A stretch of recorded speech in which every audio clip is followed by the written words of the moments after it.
Agency to order at 6:02 p.m. Thank you all for viewing tonight's City Council meeting. I'd like to call this meeting to order, April 16th, 2020. As a reminder, you are on our Zoom meeting as a participant. Please put yourself on mute unless you are speaking. We are currently live streaming this meeting on the Lake County PEG TV live stream YouTube channel. You can submit your comments in writing throughout the meeting by emailing the city clerk. Her email address can be found on our website.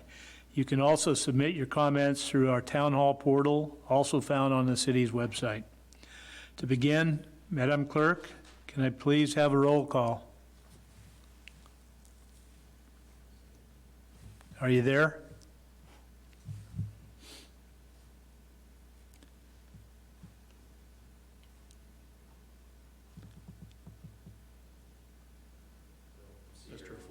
All right, would you call the roll? Councilmember Purdock? Here. Councilmember Overton? Here. Councilmember Harris? Here. Vice Mayor Slotin?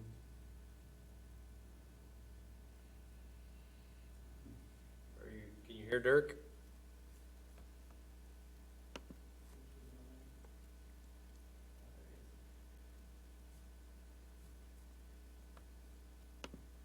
I'm not sure, maybe. Can you hear us now, Dirk? Yes, I can. Okay. Are you here? And Mayor Kramer? Here. Those present, please stand for the Pledge of Allegiance. Chief White, would you lead us? Pledge allegiance to the flag of the United States of America and to the republic for which it stands, one nation, under God, Indivisible, with liberty and justice for all. Okay, can you please remain standing? Pastor Shannon, are you there? Pastor Shannon? I don't see her. Nope. Okay, we'll go back to our fallback. Councilmember Purdock, would you please lead a... Don't touch that. Dear Heavenly Father, we come to you tonight and ask that your Spirit would be with us tonight, that you would lead and help direct us in the good work that we're trying to do here in the city of Clear Lake.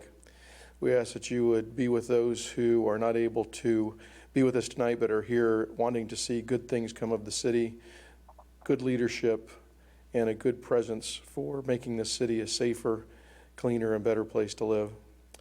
Father, we ask that you would be with those who are out on the front line dealing with the coronavirus, our medical staff, first line responders, law enforcement, fire, EMS.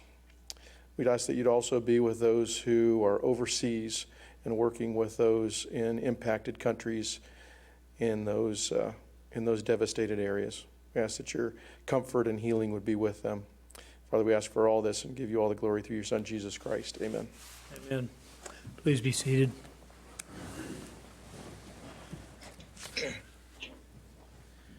Okay, meeting procedures. We're operating under these new meeting guidelines. I will explain our meeting procedures. Agenda items will be open for public comment before final action is taken. Citizens wishing to comment on any agenda item should email the city clerk or submit their comment through our town hall portal. Comments received will be read aloud by either myself or a staff member during the agenda item. If public comment is received on an item not on the agenda within the jurisdiction of the city council, that comment will be read by either myself or a staff member during public comment for up to 3 minutes.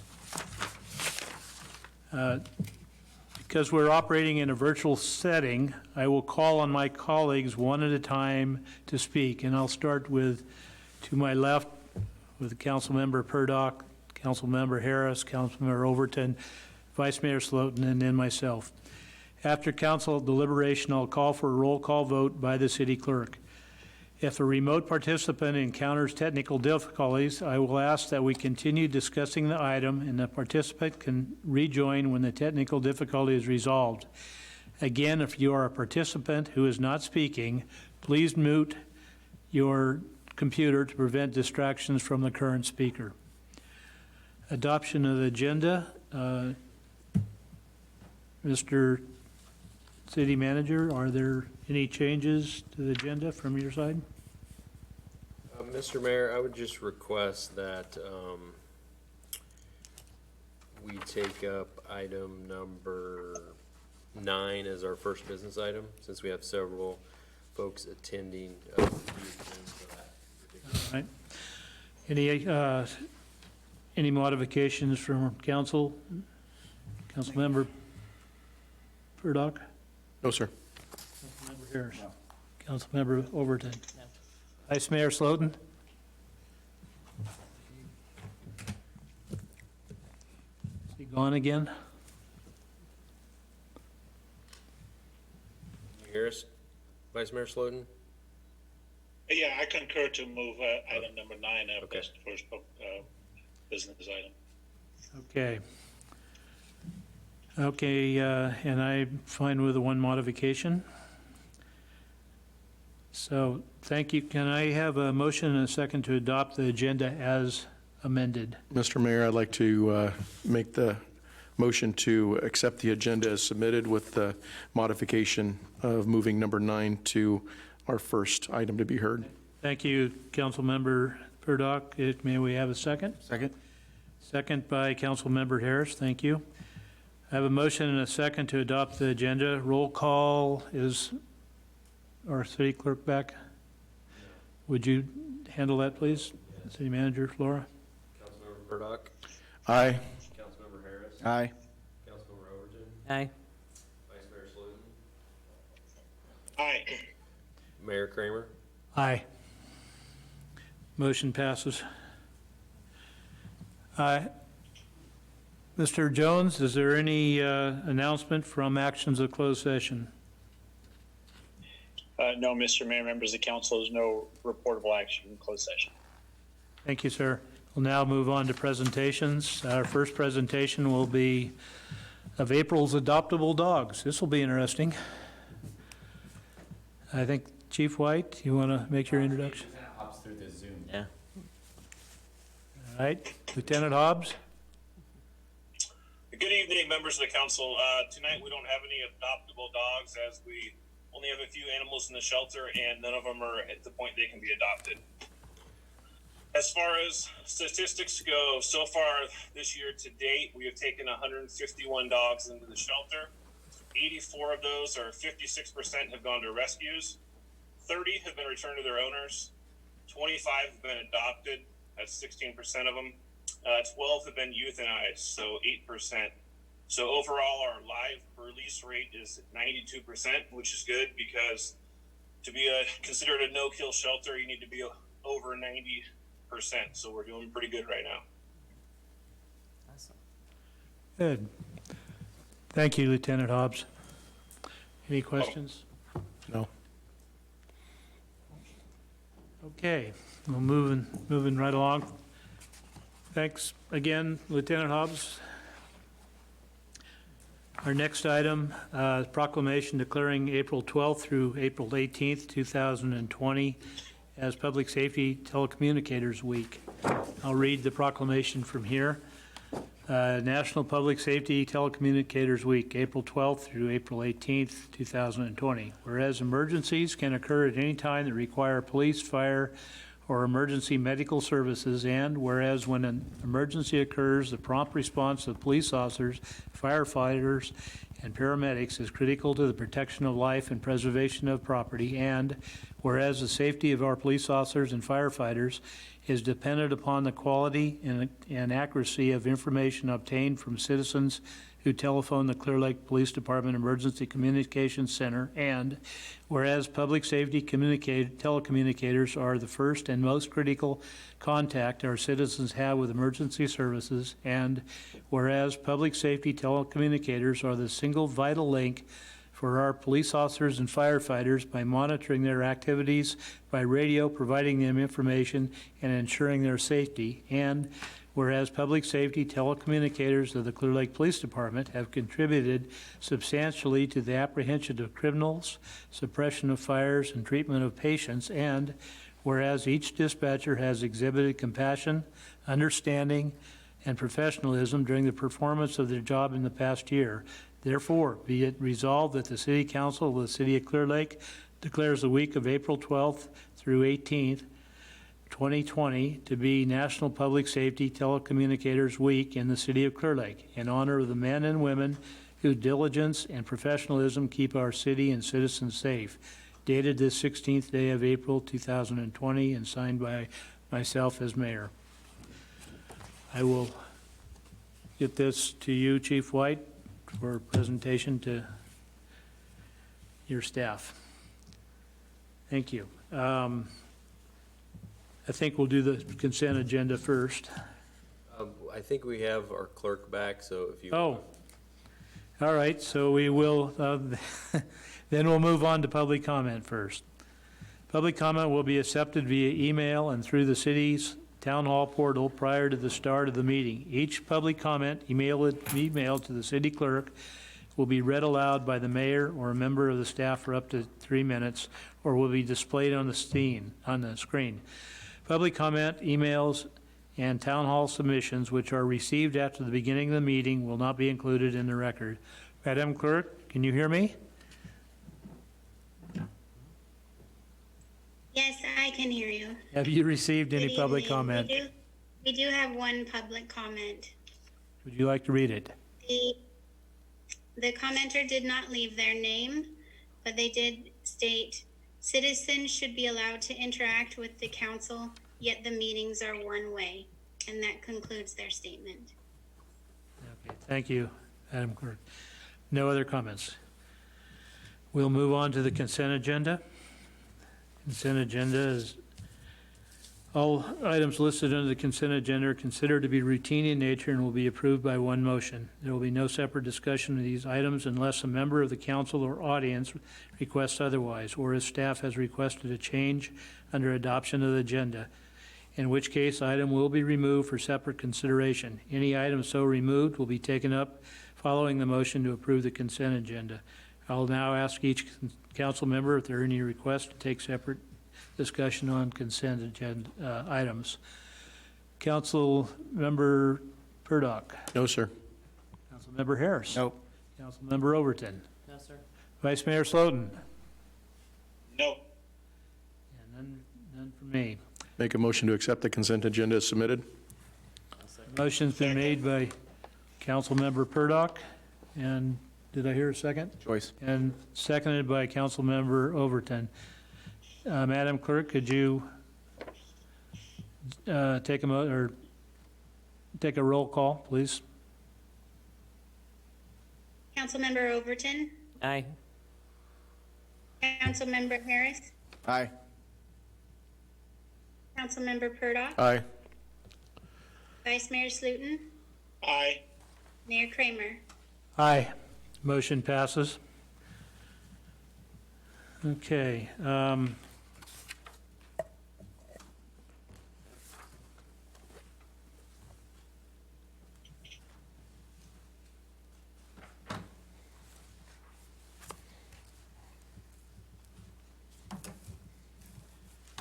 We can now move on to business. We are moving item number 9 up to the top of the list. Are we, everyone gets to stay here? Mr. Mayor? Yes. As a point of order, I would like to recuse myself from this item as it does relate to my employment with Adventist Health Clear Lake. And by doing so, I think it offers and affords both the city and my employer, Adventist Health Clear Lake, transparency in this actions. Okay, thank you, Councilmember Purdock. If you can go in the other side and close the door, and we'll call you when we're done.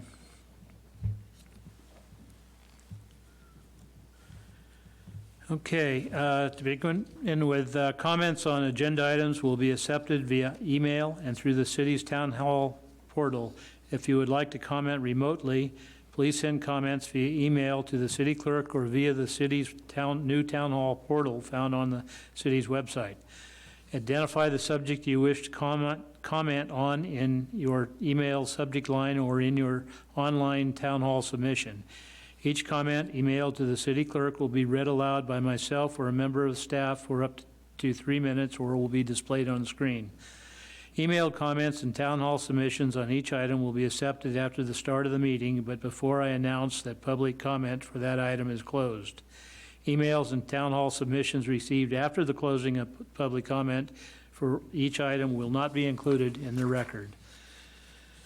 As stated previously, the council will now hear agenda item number 9 as the first item of business, which is discussion and consideration of approval of memorandum of understanding between the City of Clear Lake, Adventist Health Clear Lake, and Hope Rising Lake County for the Hope Center project, and adopt resolution number 2020-17, amending the fiscal year 2019-2020 budget to allocate $500,000 for the Hope Center project. City Manager Flora, please proceed with the staff report. Thank you, Mr. Mayor, members of the council. So the staff report includes a little bit of history on the Hope Center project. I know that the council members are all familiar with this project at this point, as it's been discussed a number of times, but at previous meetings, the council gave direction to staff to try and negotiate an agreement for providing up to $500,000 of funding for the Hope Center project.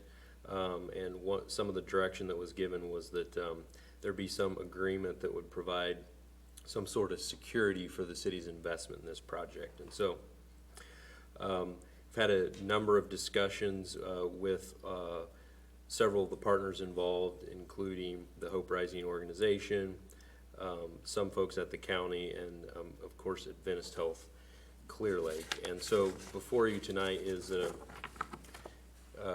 proposed MOU that outlines an agreement recommended by staff, Adventist Health Clear Lake, and Hope Rising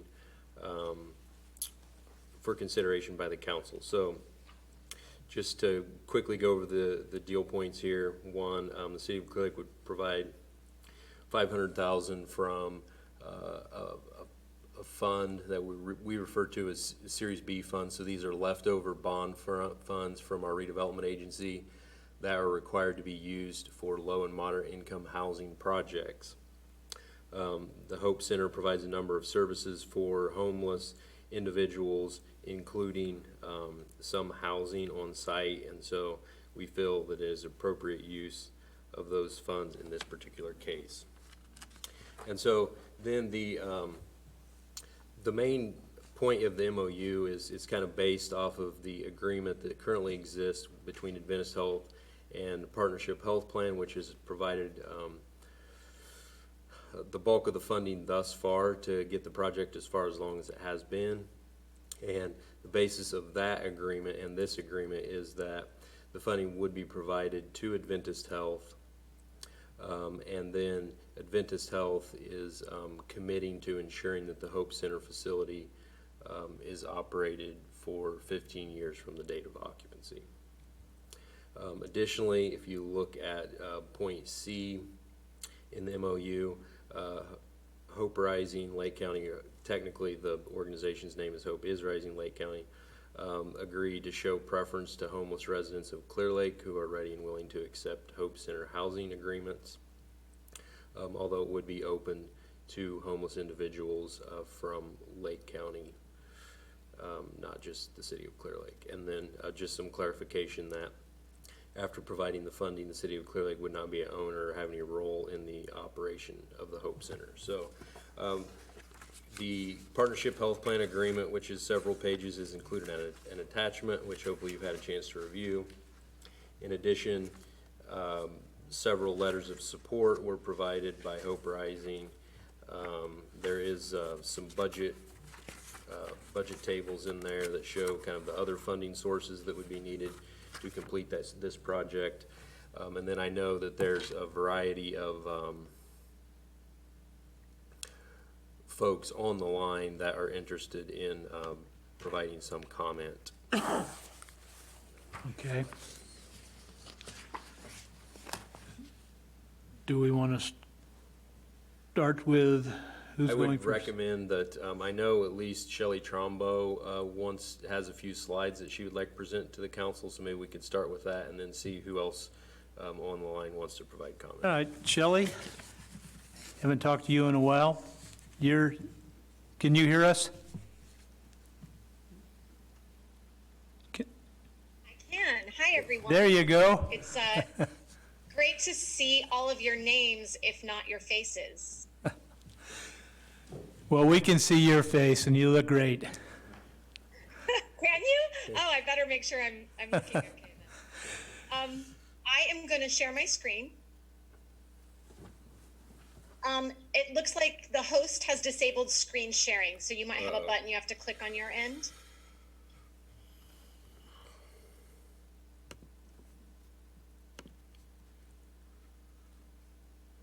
Well, I'm gonna have to try to do it from my computer. While he's doing that, I'll just give sort of a little lead in here.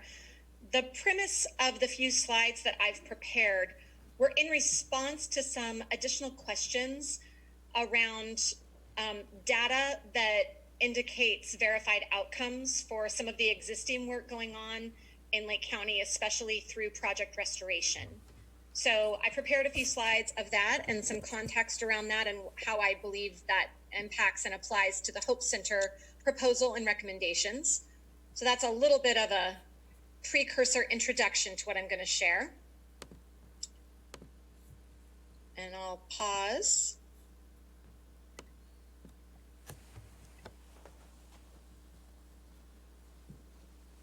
We have both of our technology gurus working on this now, Chief White and City Manager Flora. Thank you.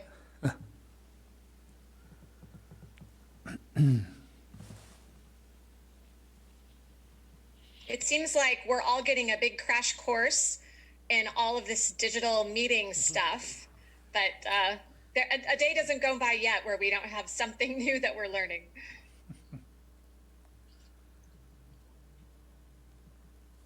Something that I really never anticipated needing to become an expert at. Isn't that the truth? Just so I know, so I can be aware, is my face like on a 10-foot screen or something? Yes, you're bigger than life. Okay. That's making me wish I had put on makeup today.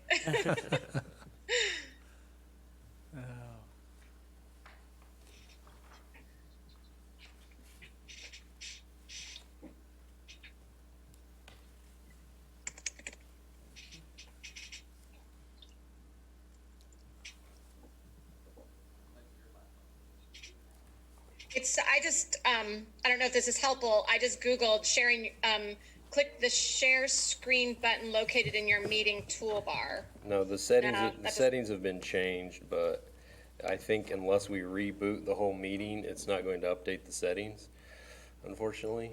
Would you like to just, can you email me the slides really quick? Yeah. Yep. Give me just 1 second. Apologize. Zoom has a whole new set of security this week, and Well, we've been bragging you up, you and Chief White, as to being technology gurus, so. Right. I just sent that to you, Alan. And I don't know if you'll be able to share it on screen or if you'll just have to tell me as you advance. we'll try it. At the very least, Okay. I should be able to at least show the council. Okay.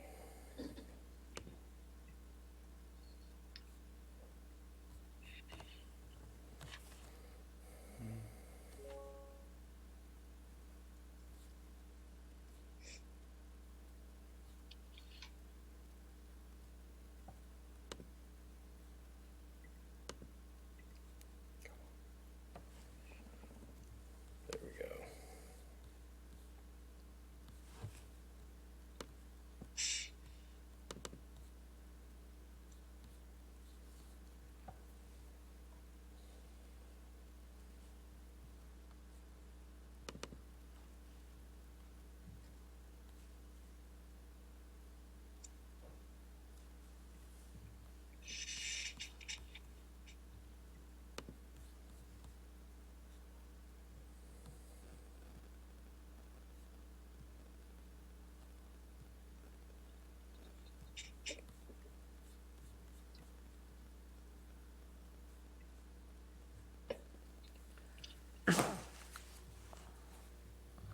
Okay, Shelley, we have the presentation.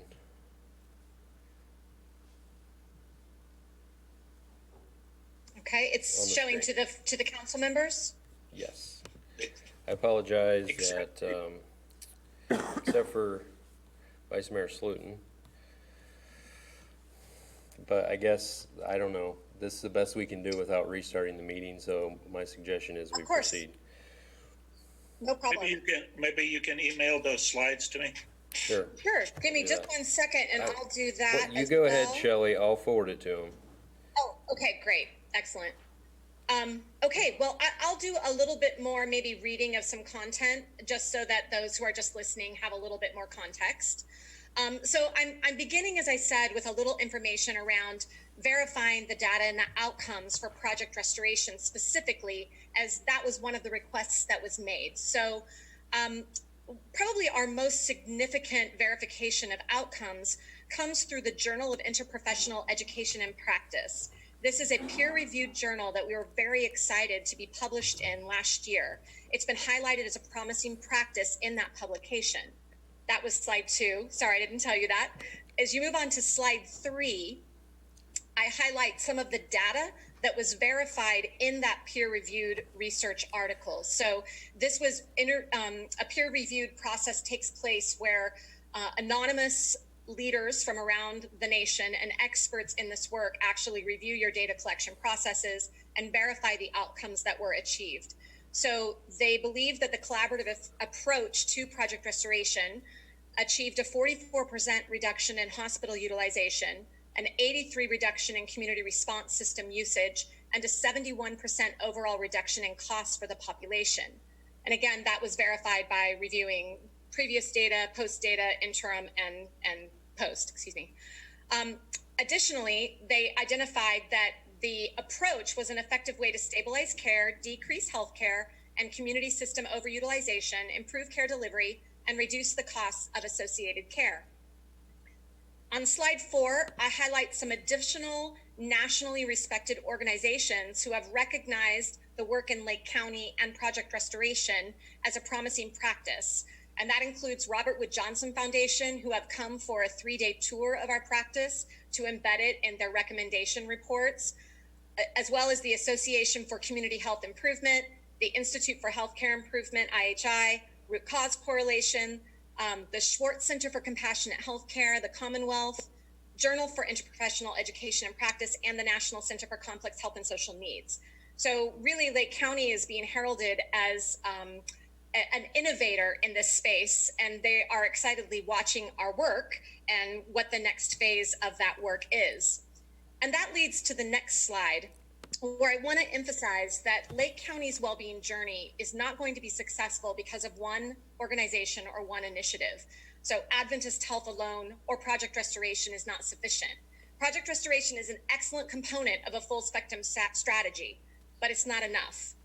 The Hilltop Recovery Center is a critical piece of the strategy that's brought healing and hope for the past 20 years. That created a great foundation, but it isn't enough. The Warming Center, the COVID shelter, the intensive case managers that are operating throughout a lot of our programs, the county behavioral health programs. Hi to Todd Metcalf, it was great to see your name. North Coast Opportunities, the Live Well program, the Homeless Continuum of Care, all of these programs and more that I don't have space to list are necessary complementary strategies that when they are aligned, bring about never before seen transformation. When they are siloed, it doesn't work. The Hope Center is really about bringing that collective vision for our work into the next step. On the next slide, I talk about that it's the next phase for our work together as a community. We believe that it will be the hub improving and streamlining the collaboration of county public health, of healthcare, of social services, behavioral health, recovery programs, AOD, case managers, law enforcement, education. We believe that the hub mentality that would happen through the Hope Center is what is the next step in our development as a model site for the nation in a rural community, really figuring out how to transform the health and well-being of their citizens. So Hope Center isn't Adventist Health. It's really all of us, and it's the evolution and the next step of what I believe is possible for us. And then on the next slide, I just kind of try to give us a closing thought that We have always been willing to do things differently, but Hope Center is, I think, the next step for our community being willing to do that. And I think through this step, we are going to figure out how to improve, how to take the work of Project Restoration, how to take the work of Hilltop, and how to evolve that and identify all of the additional services that I know are important, like detox programs, like additional housing that we don't have. Creating Hope Center and the hub will give us that space where we can begin to align and work together even more for the future. So I hope that provided you a little bit of data, specifically on Project Restoration, but also emphasize the fact that the Hope Center is not Project Restoration, although it is based upon similar theories and frameworks for practice. That's the extent of my presentation. Would love to answer any questions or any further discussion if appropriate. Alan. Thank you, Shelley. I'll ask each council member whether they have a question for you. Councilmember Harris. Nothing. Councilmember Overton. I do. I noticed that here on your memorandum of understanding between Adventist Health Clear Lake through the Hope Rising for the local innovative grant on housing memorandum of understanding between the Adventist Health Clear Lake through Hope Rising Center for Transformation House and the Partnership Health, that's actually expiring this year. So, if it's already expiring, then that means your agreement is no longer, it's kind of null and void here. So it expires on June 1st. Sorry, I didn't catch that before. I didn't understand all of that. I believe you're talking about the dates on the MOU with Partnership Health Plan. That's correct, Shelley. Correct. Yeah, that's what it sounds like. So it's from June 1st, 2018, and it expires on June 1st, 2020, which is this year. So basically, you're expiring on your memorandum of understanding. So kind of null and voids this point here for me. So because this was the main purpose here. Yeah, I'm sorry, there's some sort of distortion. I'll answer as best I can. Partnership Health and Representation, Hans Murray and Dr. Kubota are representatives on Hope Rising. And I believe, I'm looking back through my notes, but I believe they've already indicated they're willing to expand upon or extend that memorandum of understanding, given the development of the project, and are certainly in support of the direction that we're headed for. So certainly if that was required, I have no doubt we can circle back with them. Thank you. I haven't looked at that document for probably a year, so that has come off my radar. Vice Mayor Slotin.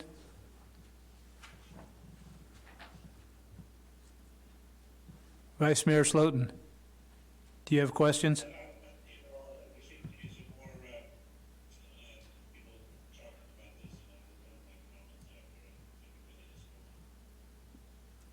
You kind of faded there at the end. That's to the end. All right.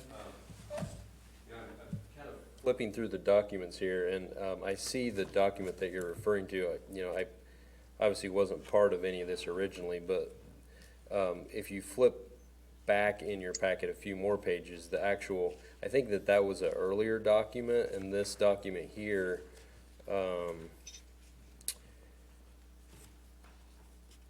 well, I don't know, probably someone else should address the.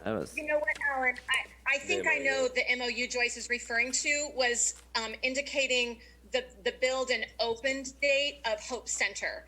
And yes, Partnership is willing to extend that, and we can certainly get verification for that if needed to move forward. Okay, appreciate that, Shelley. Any other comments or questions for Shelley? I thank you for the presentation. The point about Partnership Health was one that I was concerned about as well. So obviously, anything we do would be dependent upon that MOU being extended. Are there? Was there anything else, Dirk or Vice Mayor Slotin? Do you have anything specifically for? No, that's it. I think we have some more people to present some documentations, and I'd like to listen to everybody before I make some comment. I see. All right, This is who Todd else? from Behavioral Services. I don't have any documentation or any fancy PowerPoint to share, but I believe that if we pull this off, this is going to be a feather in the city of Clear Lake's cap. My department, which is the third largest county department in the county of Lake, is contributing $200,000 to this project to get it off the ground. This transitional housing project will be a pivotal piece in the housing continuum of care that we're trying to build in our county. Not to mention that my department also oversees the housing continuum of care. My department is working on the permanent supportive housing piece. Hope Center will be the forefront of this, the transitional housing part of getting our homeless folks back on their feet. And I'm hoping, with all this COVID-19 thing, my permanent supportive housing project is delayed a little bit, but this is huge for our county, and I'm committed to making it work, and that's why I'm fronting these monies, and I hope that the city of Clear Lake is receptive to this, because after the latest point in time count in January of nearly 600 folks that were counted as being homeless, almost half of them do reside in the city of Clear Lake. So it makes sense that this facility is housed there, no pun intended, but housing. But I just, as you can tell, I'm very passionate about this. I've been in this position now for 3 years, and here I'm overseeing mental health and substance use disorder programs, and never thinking housing would be a part of it. But housing is the housing first model, if any of you have heard of it, is key to getting these folks back on their feet and getting the health and well-being of our county in order. So I've been actively involved in the community health needs assessment in this county, and it's funny, the top 3 needs in our county are mental health, substance use, and homelessness. So I'm committed to making this happen, and so I guess I'll get off my soapbox now, but this is an exciting time. I think that we really need to, especially now with what's going on with the COVID-19 the crisis, that the homeless population is extremely vulnerable, and this is something that we need to sit up and take notice. And I'm willing to commit to this project, and I hope the city of Clear Lake is on board with this. So, all right, I'll get off my soapbox. Thank you. Thank you. Are there any questions from Councilmember Harris? Other than I would like to make contact with you. If you could email me, that would be fantastic. And my email is philharris77@yahoo.com. Thank you. Absolutely. Councilmember Overton. Nope, I know him well. And Councilor Vice Mayor Slotin, are you still waiting to hear everyone? Apparently so. Hi, this is Allison Pinello with Hope Rising Lake County. I'd be happy to talk about the attachments in your agenda for today if you would like to hear more about them. Sure, go ahead and tell us what you give us some information. Yeah, so at your last council meeting, I had heard very specific requests from the council asking for a clear-cut budget with revenue and forecasted expenses and forecasted revenue. I've provided that. That's here in this attachment. It's pretty cut and dry. There haven't really been very many expenses since we've started. Just the acquisition of the property and the start of the remodel of Hope Center. Specific request I received from one of the council members was to show the cost of doing nothing with our homeless population and the cost associating to supporting our homeless. And I just wanted to point that out. It's on the second page of the housing fact sheet flyer that I provided, and it clearly states the average annual cost to a taxpayer for a chronically homeless person is $35,578. The cost can be reduced by roughly 50% when homeless individuals are placed in supportive housing. And I'm here to answer any questions you may have in regards to how Hope Center will be run or operated, or anything that you need, really. Councilmember Harris? I do have my hand raised to speak, but I'm not sure who's tracking that. Say that, okay. Let's, Pastor Shannon, if you could hold up just a minute while I see whether we have any questions for this speaker. Councilmember Harris? Nothing. Councilmember Overton? No, thank you for the documentation, so I appreciate that. I guess my only question on budget was not so much on the, I think we have enough now to build a building if we put up 500,000. It's the continued operation of it would be my ongoing concern. So I do see your budget, and it does appear that you believe you have that covered. I assume that there'll be funding each year from, I think it was rental of rooms was part of it. I was in that early budget hearings with you. Yes, my department, Behavioral Health Services, is hoping to be able to purchase at least 1 or 2 beds on an annual basis in the facility, in addition to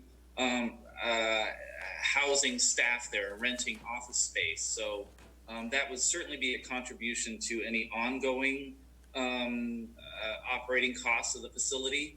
I hope that helps. Yeah, and I think Sutter and Adventist Health both were going to also rent rooms, sorry, recollection. So, anyhow, are there any other questions at this point? Pastor Shannon, do you have comments? Yes, I just wanted to say, Boy, you look in different. terms of Shelley's conversation around the incredible impact that the collaboration has had, how quickly, because of the work that we have done through Project Restoration and Hope Rising, how quickly we were able to transform a small warming center into a COVID shelter over the course of 3 days. And each of those agencies that has been part of this conversation through Hope Rising has also been working every day to open a non-congregate COVID shelter in Clear Lake for citizens of Clear Lake that we anticipate opening in a motel on Monday, partly because this project has allowed us to move forward at the speed of trust, which we have developed over the last 3 years.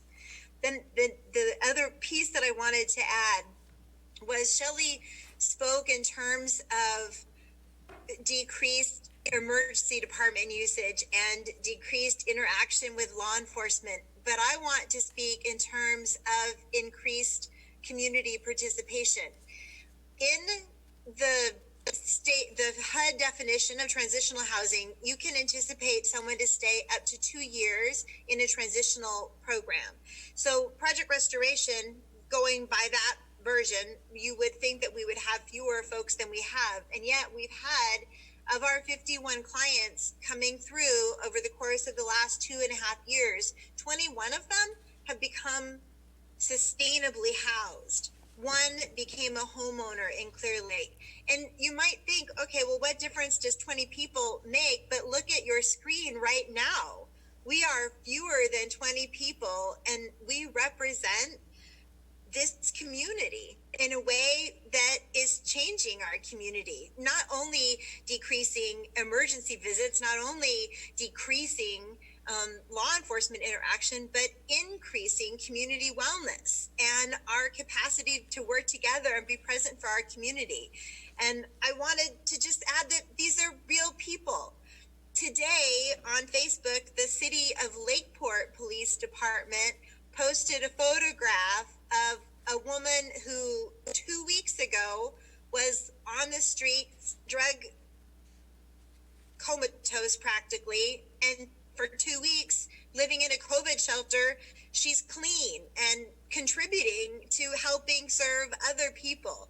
The difference that we will see by these 20 beds at Hope Center in Clear Lake is far greater than what we can possibly envision or imagine right now in this one conversation.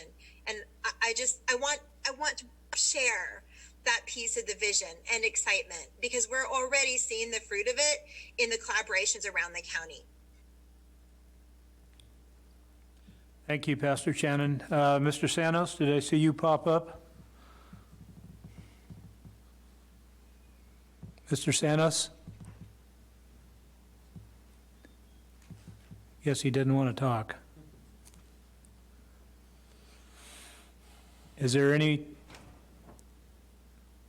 anyone else that wants to speak? All right. Then I'll go back to Councilmember Harris. Now, do you have any questions for anyone? I do not. Councilmember Overton, do you have any questions? Just one, really, with the agreement between Partnership Health Plan of California. So I would not want to move forward with this unless we have an updated and something that's going to be more than 2 years. You know, I mean, I think that I was under the impression that they were kind of behind this for the 15-year plan.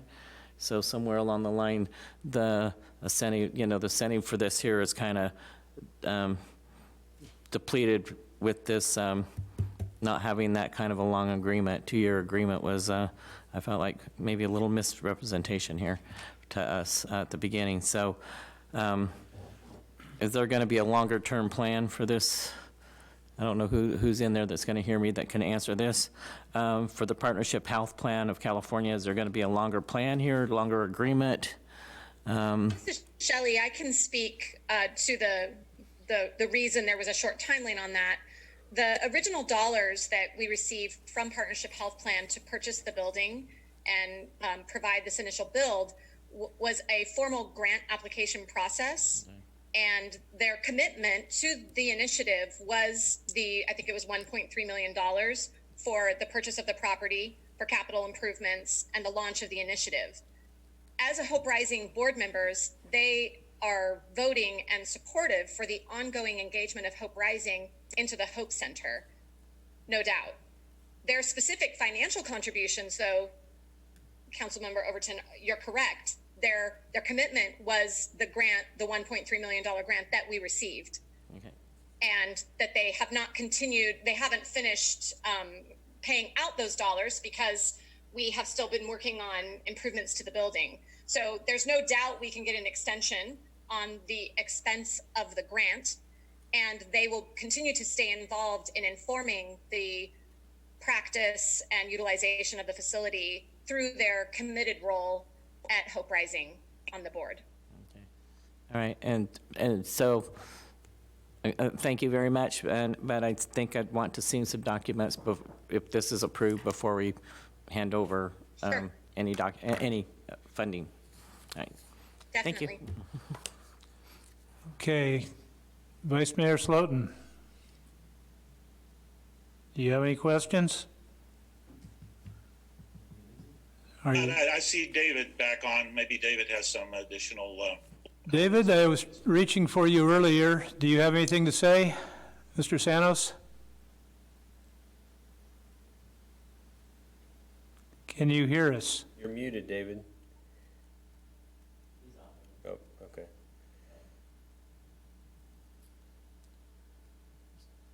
All right, can you hear me now? Yes. All right. I'm having some technical difficulties here. I'm sorry. All I'm going to say is that listening to the voices, the witnesses, and the testimonies today, along with the data and the explanation, I'm excited. I'm thrilled. I'm honored. And I'm truly in awe of the opportunity that is presented to the City of Clear Lake, Adventist Health, Mental Health Department of Lake County, and all of the agencies that are represented by Hope Rising. This is a work in exercise that has taken 4 years to arrive to. I believe this is a pivotal point in our journey. And I think that tonight is a momentous occasion. If we can work together collaboratively, this $500,000 is going to literally make or break this opportunity for all of us and for all those that we're going to be able to serve in Clear Lake. And I just want to say thank you in advance if this vote is successful tonight. And I believe that the years ahead will demonstrate that this was the right decision. And I know that there's risk involved. I took risk 5 years ago in asking Adventist Health to be a partner in community outreach and wellness. And I think that tonight is fruition of some of that risk that will ultimately lead to, I think, a vision that will become a reality in many ways that we don't even realize tonight. So thank you so much. Thank you, David.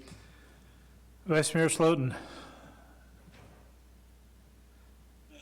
I have comments at the end, but I want to thank everybody that gave the presentation. This is a well thought out process. I am not too concerned that the MOU with the health plan will come to fruition.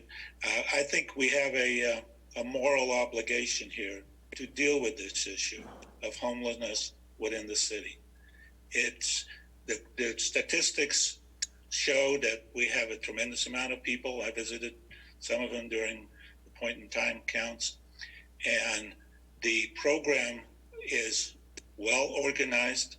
It is successful in other places like in Lower Lake Restoration House, where this is modeled after. And this is all supported by all the different entities that work on this. There are 11 letters supporting this part, and I really think we need to do this. We had a project that didn't work out. We didn't get any commitment from anybody to even manage the project. Here we have a commitment of 11 different entities wanting to help with this.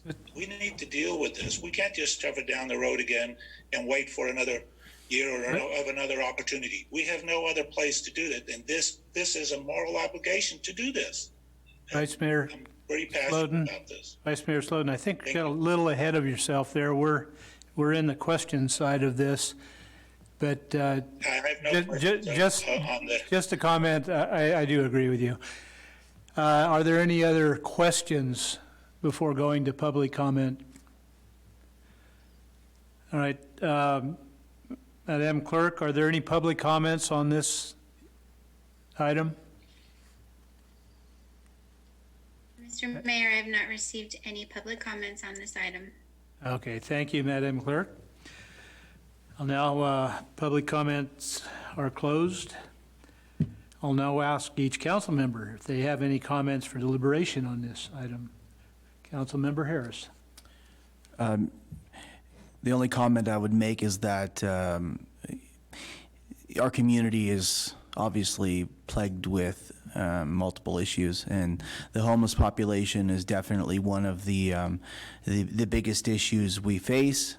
And they are real people with real needs, and I think that the unique aspect of this is that we're collectively, through multiple organizations, sewing together a quilt that we will use to wrap around these people and provide some restoration to their lives that they would not have otherwise.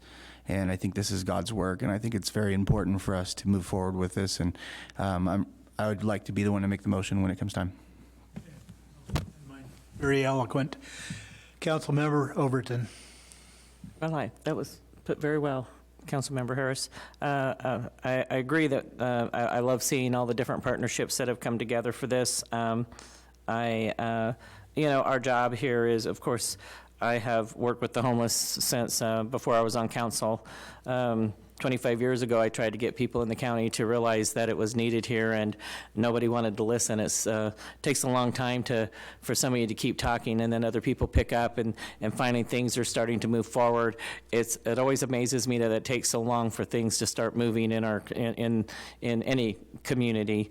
So I am very proud that everybody has come together, and I think that is, you're right, I agree with Vice Mayor Slutin. It is our obligation to help these people. They're part of our community, and they've lost their way, and it's up to us to help them find their way back to society and being productive in our community. I would, like to see the partnership health plan extended but before money is handed over. But I do agree that this is something that's going to be great for our community, and we all work well together, and I think probably all of us have worked at some point in time on other projects, and they've always seems to be successful when we come together. So I think this is going to be a successful one, and we'll just work hard to make sure that it happens and keeps going. So thank you guys all for the hard work that you guys have done to put this together. Our community will benefit from it. Thank you, Councilwoman Overton. Vice Mayor Slotin. Now you can. I think the risk of doing nothing is greater than the risk of not for the city to participate in this. We need to do this. I can go again on what our moral obligation is, and if you look at the real cost issues, it's a benefit, a long-term benefit for us to do this. It will help getting people off homelessness and become productive citizens in our city, and it will raise our health status. They're all positive things. There's no negative on this one, so let's do this. And I want to second that, Phil, if you make the. Thank you, Vice Mayor Slotin. And thank all of you that spoke, answered our questions. Council Member Harris, I thought your comments were spot on. Council Member Overton, I agree with you. I'd like to have assurance that Partnership Health, although I have no doubt they will, I would like to see that extension just to give us that little bit of peace of mind. The money, the $500,000 that we have put up, is coming from Series B bonds, as City Manager Flora said.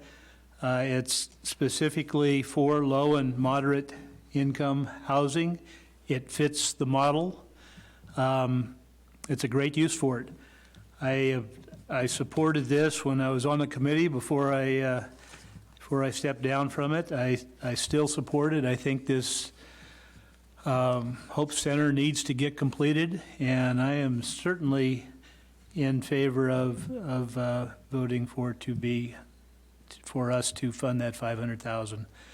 So with that, I'm going to ask for a motion, and I think Councilmember Harris wants to address that, so you've got the floor. Mr. Mayor, I'd like to make a motion to adopt resolution number 2020-17, amending the 2019-20 fiscal year budget to allocate $500,000 for Hope Center project and approve memorandum of understanding between the City of Clear Lake, Adventist Health Clear Lake, Hope Rising Lake County, and authorize the mayor to sign. I have a motion. Can I have a second? He seconded. Vice Mayor Slotin seconds the motion. Madam Clerk, can we have a roll call, please?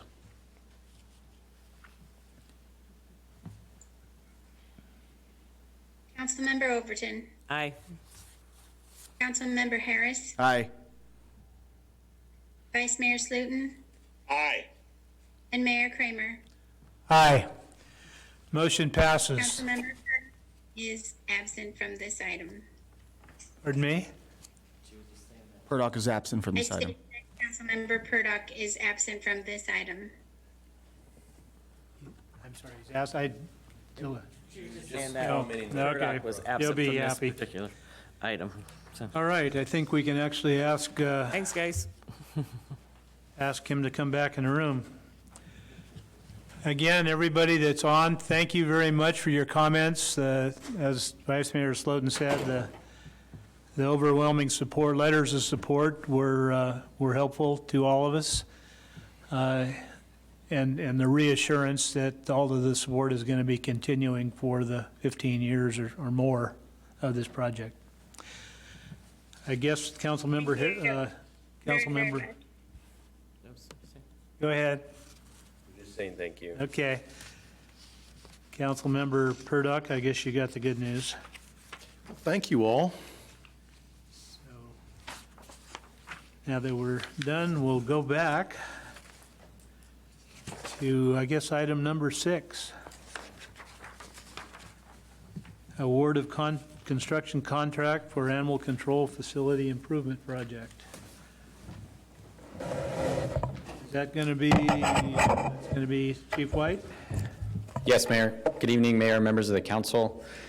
The item before you tonight is regarding the animal shelter facility improvement project. As we mentioned last time, there's several components to the overall project. This piece happens to involve the site work to prepare the site for the receipt of the modular animal kennel facilities, as well as the office building, installation of gates, et cetera. So the city issued a notice inviting bids on February 13th, 2020. It's advertised on the website, newspaper, and sent to plan rooms. The city opened bids on March 12th, 2020. R&R Construction was the low bidder. Following receipt of that, our city engineer, an engineering technician, met with R&R Construction because the bid was still, as you can see, was significantly above what we had estimated. So they were able to work with them and bring down the price to $180,000 through some additional changes. So staff is recommending that the council approve and direct the city manager to enter into the contract in the amount of $180,000 and authorize up to 10% for unforeseen contract amendments. As I mentioned, this does exceed the original engineer's estimate when it was brought before you last summer. The final proposed bid, as I mentioned, reflects some changes that we did to bring it closer to engineer's estimate. Our current updated estimate is approximately $26,000 will be required to complete the project. That doesn't include any contract amendments with R&R. The funding for the project is a combination of USDA Community Facilities Program, grant funds, Series A bond funds, and general fund. And this helps us achieve our strategic plan 3, our goal number 3, which is to improve the quality of life in Clear Lake with improved public facilities.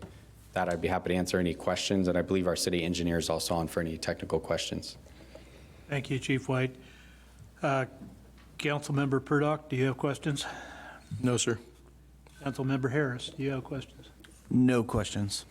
Councilmember Overton, do you have questions? So because this has went down so much, is this where our Public Works is going to be doing some of the work on this also, or it was just an adjustment in the plans that were? It primarily was an adjustment in the plans. It's not so much a Public Works being able to do it. It's there's some minor things like how we're going to set the benches and so forth, but a lot of it was changes to how the structures are held, the foundations, and some other things, some curb stuff they were able to eliminate, just kind of sharpening the pencil, so to speak. All right, glad you did that. Thank you. Vice Mayor Slotin, do you have questions? No comments on this. I think it's we need to get this done.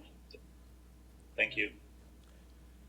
Thank you, Chief. I have no questions. If I could just make a little bit of an update. So, we said that we had Series A bond funds that were set aside for this. We've applied for USDA Community Facilities grant funds. I mentioned when we, at our last meeting, when we talked about awarding the contracts for the kennel units, that there was a little uncertainty on the funding. So I wanted to give a little update on that. The funding through USDA was supposed to be for equipment, which is basically just funding the kennels, not funding any of the construction part of the project. It's been a little bit of a saga with them, with USDA on this. Unfortunately, the process that they're making us go through is much more complicated than what they told us we were going to have to do initially. I had another follow-up phone conversation with them today. The money is allocated and set aside for this project. There's still a few things that we have to go through, but we feel pretty confident at this point that next week they're actually going to try to just go ahead and send us the money so that we can order everything. We were initially worried about, because they said you have to send all your plans to the state architect and all this stuff. I don't need to get into all the detail, but this wasn't the way the process was supposed to work. But I wanted to let you know that I feel pretty good now. I'm supposed to find out for sure tomorrow when we will actually receive a check. But we have talked about a number of possible contingency funding sources for this. I don't believe that is going to be something that would hold the project up, even if we had to walk away from the USDA funding. So hopefully that doesn't make the picture any more cloudy, but I thought it was important to let you know where we were with the funding. Tell them stimulus money will put somebody to work. So. Well, that is a possible source. Actually, I was going to say in my report, but through the CARES Act, there's been a CDBG allocation, and we're scheduled to get just over $130,000. And if we had to, this is something that could be used on this project, I think. So. Thank you, City Manager Flora. Madam Clerk, are there any public comments on this agenda item? Mr. Mayor, I've not received any public comments on this item. Thank you. Public comments are now closed. I'll bring it back to council. Are there any comments or deliberation for the item? Councilmember Purdock. No, sir. Councilmember Harris. Just a quick one. I just want to make mention of Lieutenant Hobbs and Chief White, and also Alan Flora. The leadership that I see between the three of you in putting these animals first and creating a statistically no-kill shelter pretty consistently now. And now we're moving forward with things that had been sitting on a back burner for years and years. I can't tell you enough how much I appreciate this. This is a really important aspect to our city because the community cares very, very deeply about animals, in some cases more than humans. And we're doing what the citizens are asking us to do, and that's taking care of these animals. And the three of you gentlemen, along with the staff at the shelter, of course, Charmaine, I can't say enough how much I appreciate that. And the presentations that we receive from Lieutenant Hobbs are incredibly professional, and I can't tell you enough how much I appreciate you. Thank you. Thank you, Councilmember Harris. Councilmember Overton. No comments. Vice Mayor Slotin. We've come a long way since we took over animal control. Step by step, we're accomplishing our goals with it. Thank you. Thank you, Chief, and thank you, Mr. Hobbs. Thank you, Vice Mayor Slotin. Everyone knows with a dog and 3 cats, I'm definitely an animal lover, and I think I've made the statement a few times to people that I like my dog probably more than I like a lot of people. So to see animals treated well in our city is very important to me as well, and I'm in full support of this. So with that, I will entertain a motion. Mr. Mayor, I'd like to make the motion. I'd like to authorize the city manager to enter into a contract with R&R Pacific Construction for construction of the animal control facility improvement project in the amount of $180,000, and authorize the city manager to approve up to 10% for additional unforeseen contract amendments. Motion is made by Councilmember Overton. May I have a second? I'll second it. Second has been made by Vice Mayor Slotin. Madam Clerk, may we have a roll call? Councilmember Purdock. Aye. Councilmember Overton. Aye. Councilmember Harris. Aye. Vice Mayor Slotin. Aye. and Mayor Kramer. Aye. Motion passes. One final point of interest, perhaps, the low bidder on this project is also the low bidder that's doing our Austin Park improvement project, and we really enjoyed working with him. Been a great contractor, and so it's exciting to have another That was- project. That was part of the pencil sharpening, I'll bet. Well, thank you for that. And thank you to all of you that were in on that. We'll move on now to item number 7. Adoption of emergency ordinance number 241-2020, establishing a 45-day moratorium on industrial hemp cultivation in the city. Who's taking the lead? City Attorney Jones, you want to go first, or? Mr. Jones?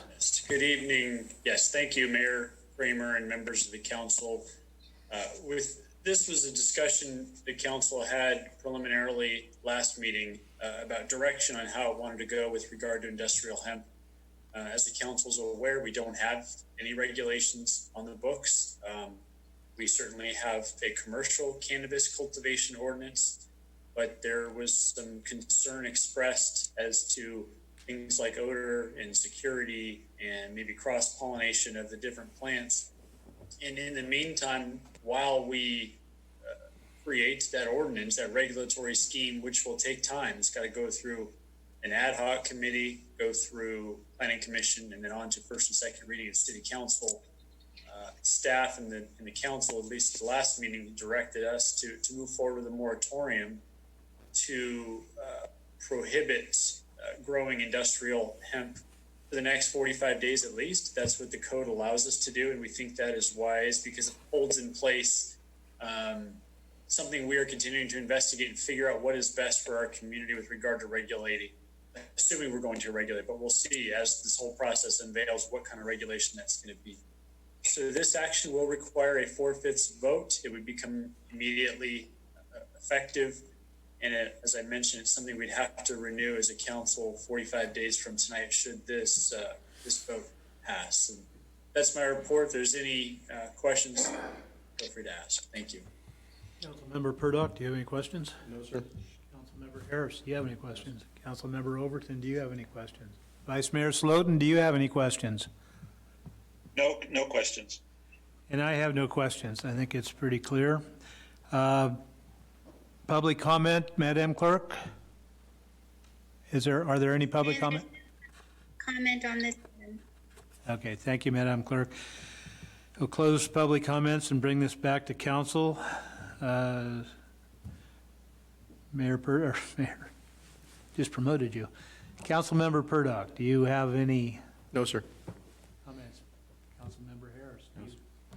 Councilmember Overton? Vice Mayor Slotin? No comment. I will now entertain a motion. I have no comments either. Mr. Mayor, I'd like to make a motion to adopt emergency ordinance number 241-2020, an urgency ordinance establishing a 45-day moratorium on industrial hemp cultivation in the city. 4/5 vote required. Let's make it happen. Second. Okay, a motion has been made by Councilmember Harris and seconded by Councilmember Purdock. Madam Clerk, may we have a roll call? Councilmember Overton. Aye. Councilmember Purdock. Aye. Councilmember Harris. Aye. Vice Mayor Slotin. Aye. And Mayor Kramer. Aye.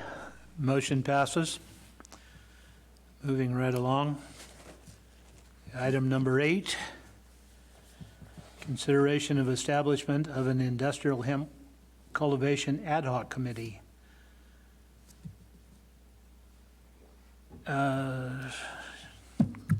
City Manager Flora.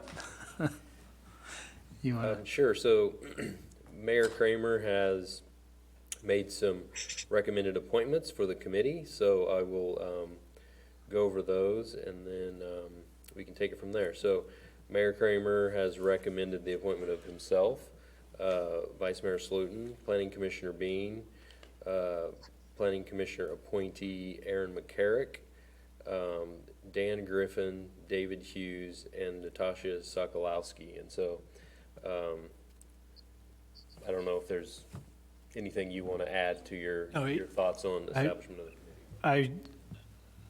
I wanted to have two council, two planning commission, and 3 at-large members. I tried to I put the committee together with a balance in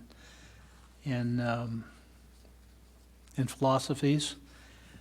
And I did talk with each of these potential people. The three outside, well, actually Aaron McCarrick, Natasha Sokolowski, and I get that one right, and David Hughes, were all 3 ones that sent in comments the last meeting, so I felt like they were definitely interested. And again, I wanted to have the balance on both the Planning Commission and the council, and I think I have that. I've talked to each of these folks, and they've all agreed to serve on the committee if it's approved by the council. And Mr. Griffin and Mr. Hughes were both part of the commercial cannabis As was I. No, I know, but I was just talking about the public members. So. Okay. So, are there any questions, Council Member Burdock? Only a suggestion, and that would be that you may also consider a couple of additional members to appoint to the ad hoc. That would be either someone in public safety, whether it be Chief White or Chief Cepeda, but also as this is an agricultural product, perhaps someone from the County Ag Board. To address those questions, City Manager Flora, Chief White, Chief Cepeda, who am I forgetting, will all be non-voting members of the committee. Very good. Also add that, I mean, we may want to invite possibly someone from the Ag Commissioner's office to some of the meetings. Have contact with them about what they're doing at the county level and whatnot, and so. I have extended invitations to provide information to several folks, Chris Jennings being one of them, who's as knowledgeable as anybody I know on cannabis and hemp cultivation. He's provided me with quite a bit of documentation. I have also talked with Chief Cepeda to a certain extent with regard to their thoughts and concerns and information. I've talked with Supervisor Sabatier with regard to the county's regulations, have the full set of those. All of those will be provided to the ad hoc committee as well. And yes, the Ag Commissioner's office certainly would be welcome. It's, as I understand the process, it will also go through the County Ag Commissioner's office, the county's requirements, and I anticipate that our requirements would build on the counties and go back to the base of the counties and add additional things as it applies to the city of Clear Lake. That's just my thought on how to proceed with it. So, Councilmember Harris, do you have questions? No, I'm sorry, did that answer? Well, it did. The purpose for bringing that up is it seems to add in how smooth something may move through to conclusion when you have all the partners around the table. I agree. Councilmember Overton? I think you did a fine job on picking out some good people that I feel are people that were already with the marijuana board, and then also just some people to offset that maybe can bounce off of each other. So I like your group of people that you pick. I'm assuming that at your first meeting you'll have all the essential people there. I don't anticipate this ad hoc committee is going to have to be a long one as far as meeting a whole bunch of times. So I think if you get it all together, I think this can move very quickly, only because we've already went through the marijuana issue. So I think it's just kind of seeing what we're going to do. So, but I like the people that you picked. I think it was good choices. Thank you, Councilmember Overton. Vice Mayor Slotin? I think let's figure it out what it is. I like this, I'm interested in the business portion of this, so I'm looking forward to serving on this committee. Thank you, Mayor. Thank you. City Clerk Swanson, are there any public comments? Open these up. Mr. Mayor, I have no public comments on this item. I'll bring this back to council. Councilmember Purdock, any further questions, Nothing more. Thank you. comments? Councilmember Harris. Councilmember Overton. Vice Mayor Slotin. No further comments. I will entertain a motion a motion. Mr. Mayor, I'd make the motion. I'd like to make the motion to approve the formation of the Industrial Hemp Ad Hoc Committee and to ratify the Mayor Kramer's appointments. I have a motion. May I have a second? Second. I have a second by Councilmember Purdock. Madam Clerk, could you call the roll, please? Councilmember Overton. Aye. Councilmember Purdock. Aye.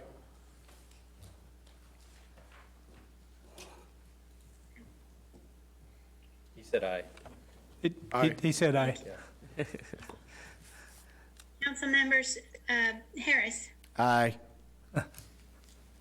Vice Mayor Slutin. Aye. And Mayor Kramer. Aye. Motion passes.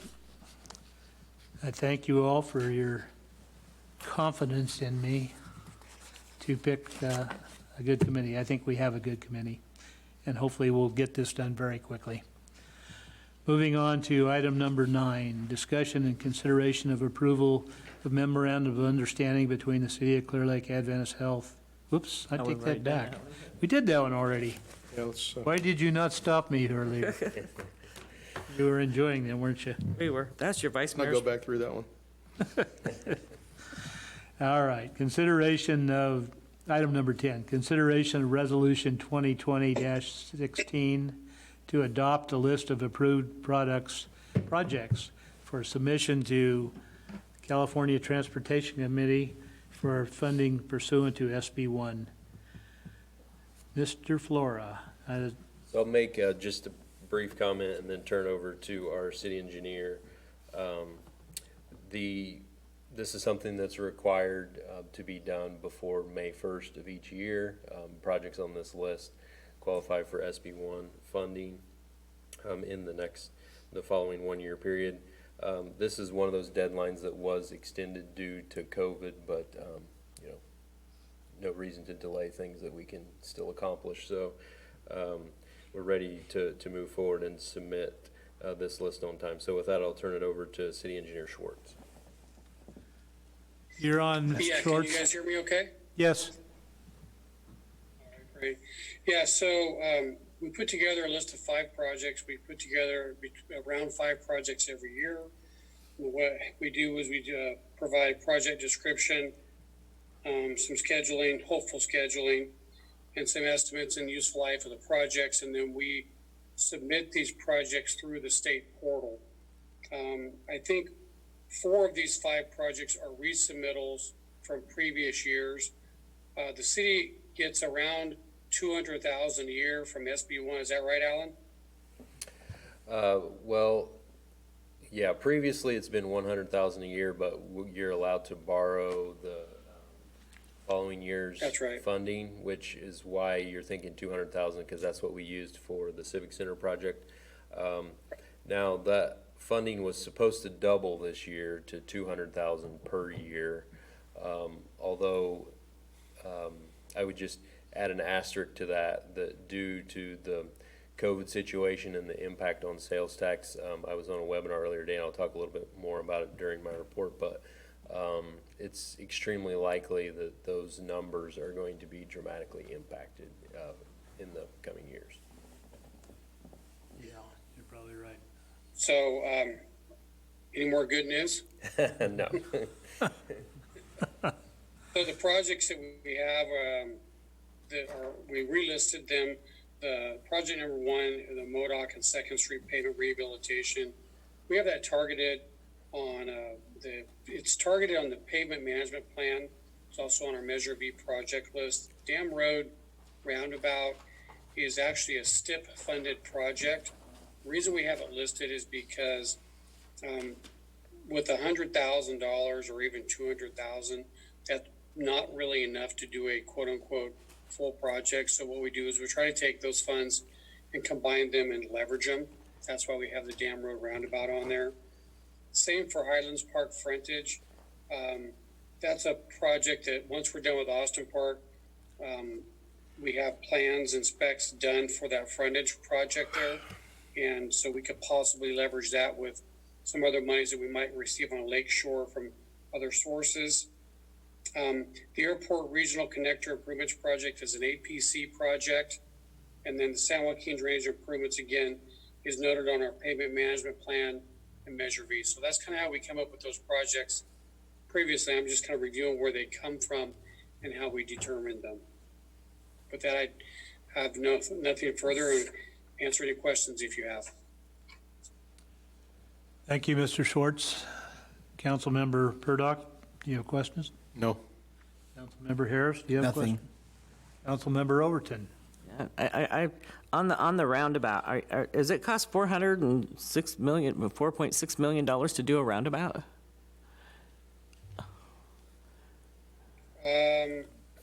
I don't know where you're getting that estimate. I'd have to look at the project feasibility study. It's on Exhibit A. So I can answer that Okay. because we've been looking at that a little bit because of the coffee shop project that's right there, that's going to the Planning Commission soon. So this was designed, I don't know, over 5 years ago, or conceptually designed, and it's probably overbuilt for what's needed there. If you look at it, it would be definitely the largest roundabout in the county, including all those on the Caltrans Highway. But that was the construction estimate that was created. Yeah, there's a lot of lanes. It's a multi-lane all the way through there. But anyways,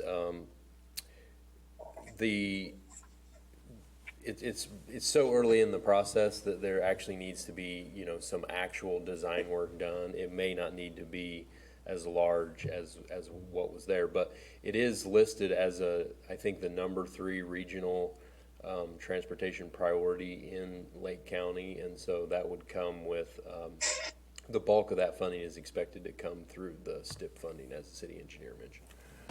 But a lot of it is because it's going to be I'll such a just large. add on to that we are currently with the STIP funding on time and on schedule. We're doing a PSR on that now, and once we complete that PSR, we'll be looking at what is a appropriately sized roundabout and lanes that will service that area, and we'll come up with a more accurate cost estimate. Right. So we'll have that information in probably June or July of this year. Thank you. I just thought that seemed like a lot for a roundabout. So thank you. Are you done? Yeah, I am. Thank you. Vice Mayor Sloden? One quick question. Which ones have the design work is done and plans are ready for construction? Is there anything that's more farther ahead than others? I think that I've seen design plans for Highland Park frontage improvements. They were along pretty far. Is that true? The Highlands Park frontage improvements are completed and ready to bid. Okay. How about any of the other projects? The Dam Road Roundabout and San Joaquin Drainage are both in the PSR process. The Airport Regional and Modoc 2nd Street haven't been started yet. Okay. All right. Thank you. Madam Clerk, is there any public comment? I have not received any public comment on this item. Thank you, Madam Clerk. Public comment is closed, and we'll bring it back to council.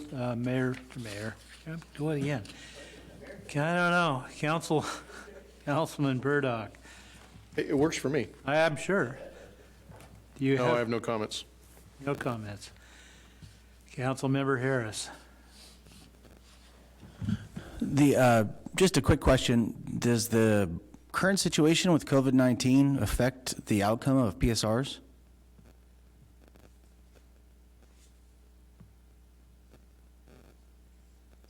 I don't believe so. Okay. What is the data that's obtained from the PSR, just out of curiosity? PSR is the Caltrans terminology they use for what's called a project study report. It's like the initial planning and design phase. You might consider that in summary, it's kind of like a 30% design. We call it planometrics in an engineer's estimate. So we'll do some initial surveying, figure out if there's any right-of-way that needs to be procured or not, or how to design around that. But And, no, we do a pretty detailed 30% design of plans. okay, but no traffic study involved in that? No. Oh, that's what I was curious, is if there's a traffic study involved in it. I have a feeling that this quarter in 2020 is going to be an odd duck for that. There is a traffic study on Highway 53 underway right now, though. Okay. I was just curious. Thank you. Okay, I lost track. Council Member Overton. Okay, so my next question is on the Purdock and Second Street. Pardon? Purdock Street? I mean Modoc and Purdock. Modoc, boy, you're just on the thing right here today. Yeah, Modoc and Second Street rehabilitation. Down here, I'll just. Yeah. So is that for the whole street? Because that doesn't seem like enough money. Now, see, one thing's too much, and this one doesn't seem like enough money for me. So, what is it that we're going to do with that street? Because that street is absolutely horrible, so I can't picture trying to fix it. So, it looks like to me it's going to have to be tore up and redone. So, do we have a... Yeah, I think that the strategy for Modoc and Second Street pavement rehabilitation, according to the pavement management plan, is a full depth replacement, is what it's been targeted as. I haven't looked at it that closely because we haven't done any kind of a preliminary PSR work on it yet, but that's what the pavement management plan has down for it.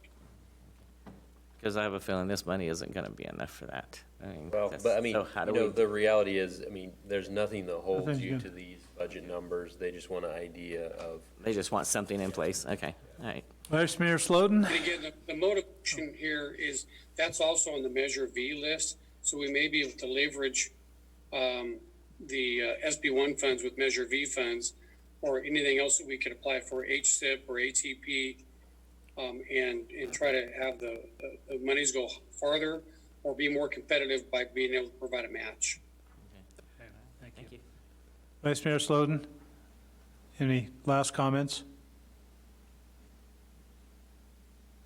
I have no comments at this point.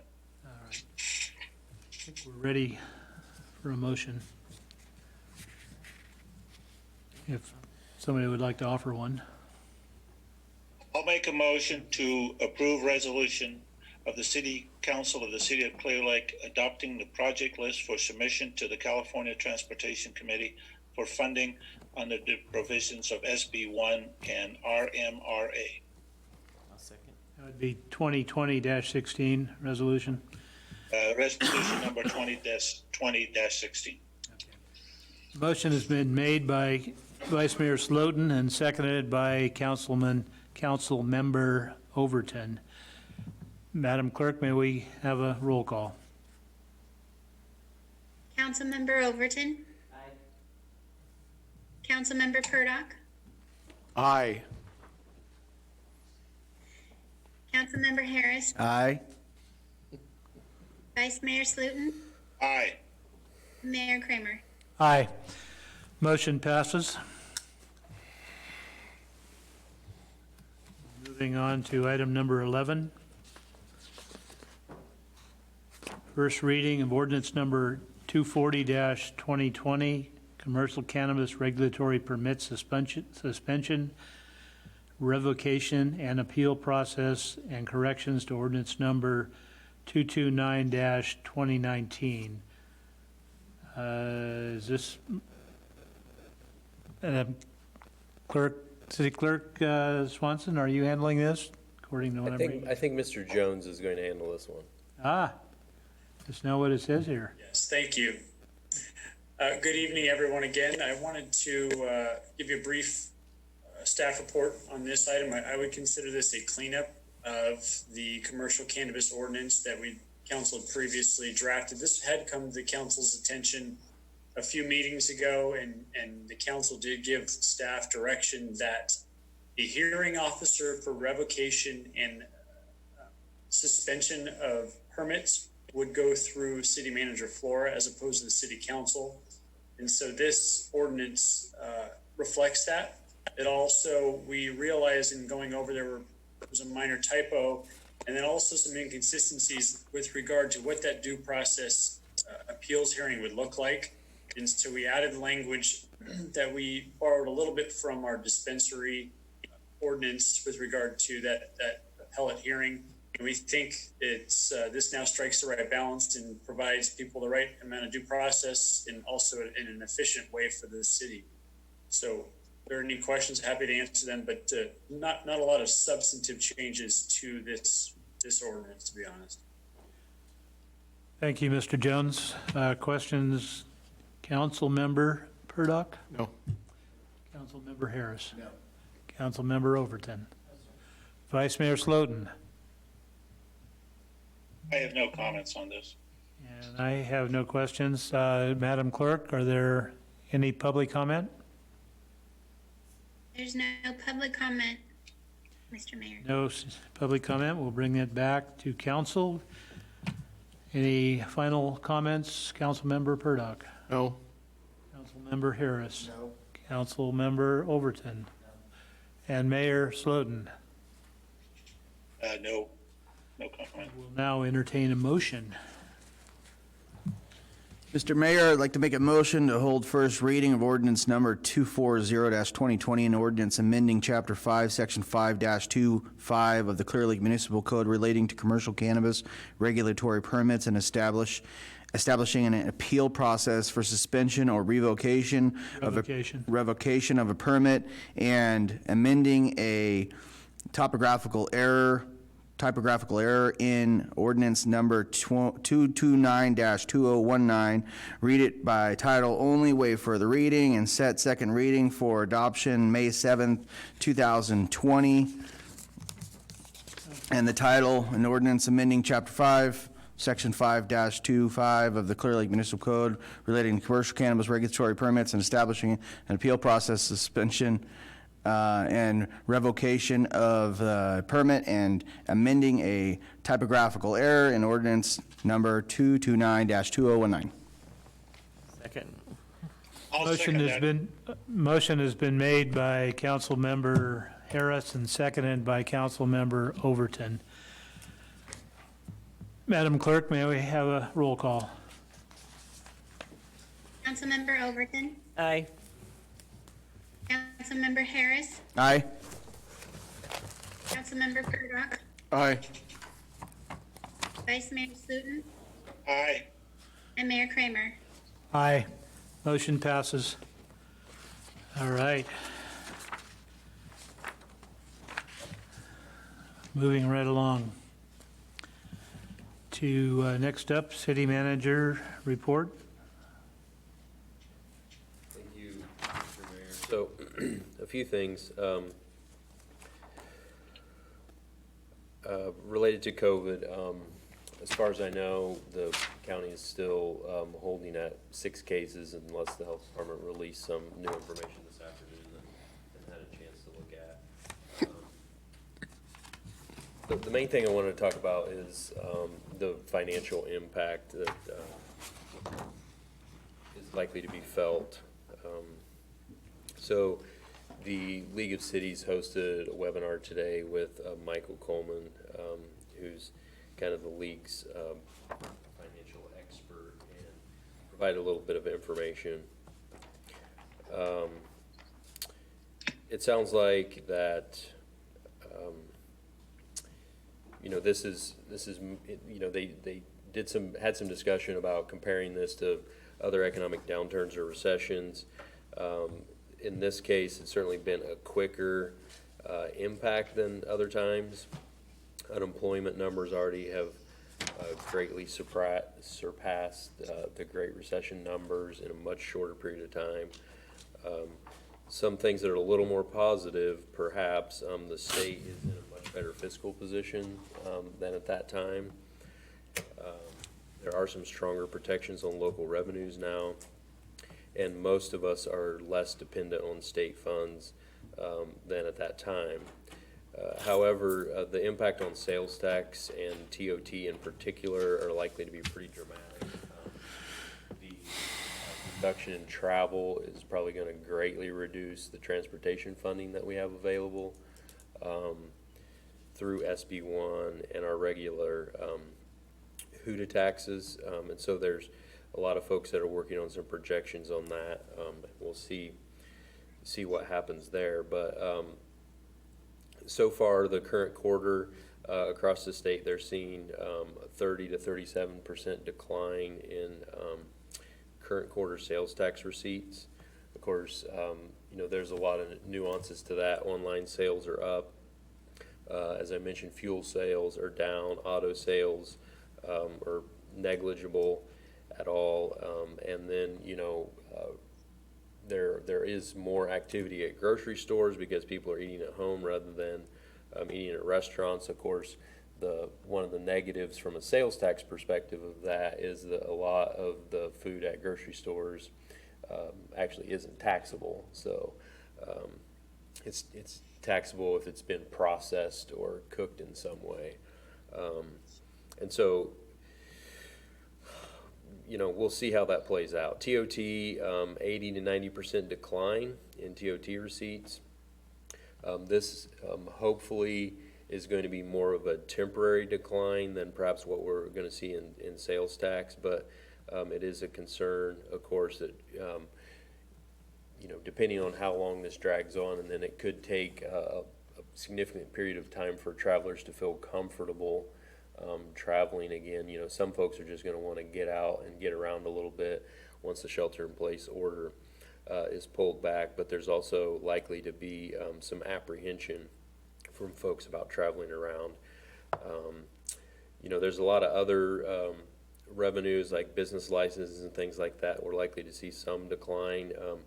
The model that we have here, while it's not as lucrative for us, a lot of cities have business licenses based on gross receipts. Ours are based on number of employees. It's not something that's likely to happen immediately. They're renewed each year.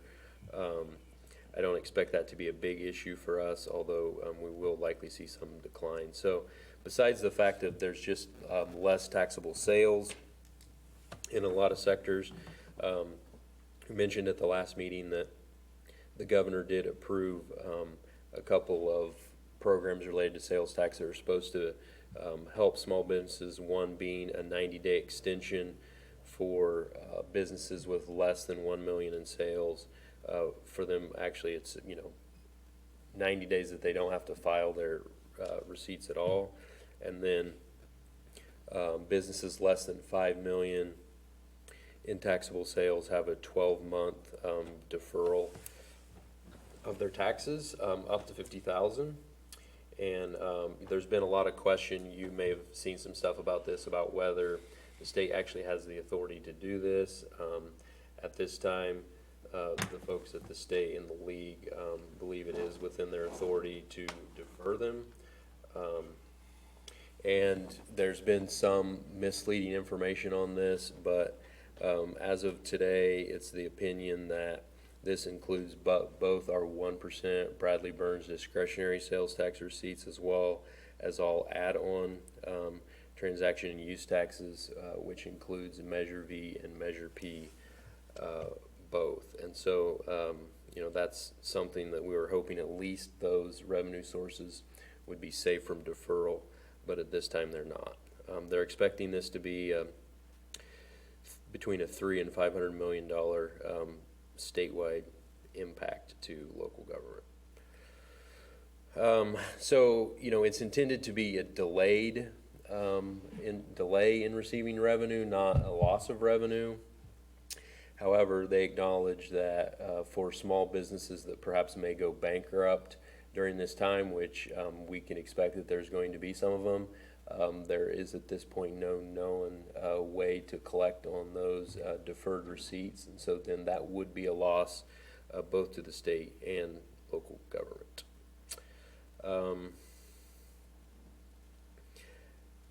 I was hoping for better news on some perhaps actions at the state and federal level for backfilling and providing local government support for this. At this time, it doesn't sound like there's really anything too exciting in the works, although they are trying to request relief for us both for additional expenditures related to COVID and the revenue loss that I've talked about. And one thing that they're really pushing for, if there is a fourth federal stimulus package, that there be direct relief for local governments. This last round, as I'm sure you're all aware, provided direct relief for municipalities with over 500,000 in population, which obviously doesn't help us very much at all. So I did mention that we are expected to get just over 130,000 through CDBG, through the CARES program. It still has to be an eligible activity according to current CDBG regulations, and there has to be some tie-in to COVID. So there's a webinar tomorrow on that. We'll learn more on that and see what the best use of those funds is. We don't have a timeline on that now, although I have been told that they're trying to be very un-HCD-like and actually get the funds out within 30 to 45 days. But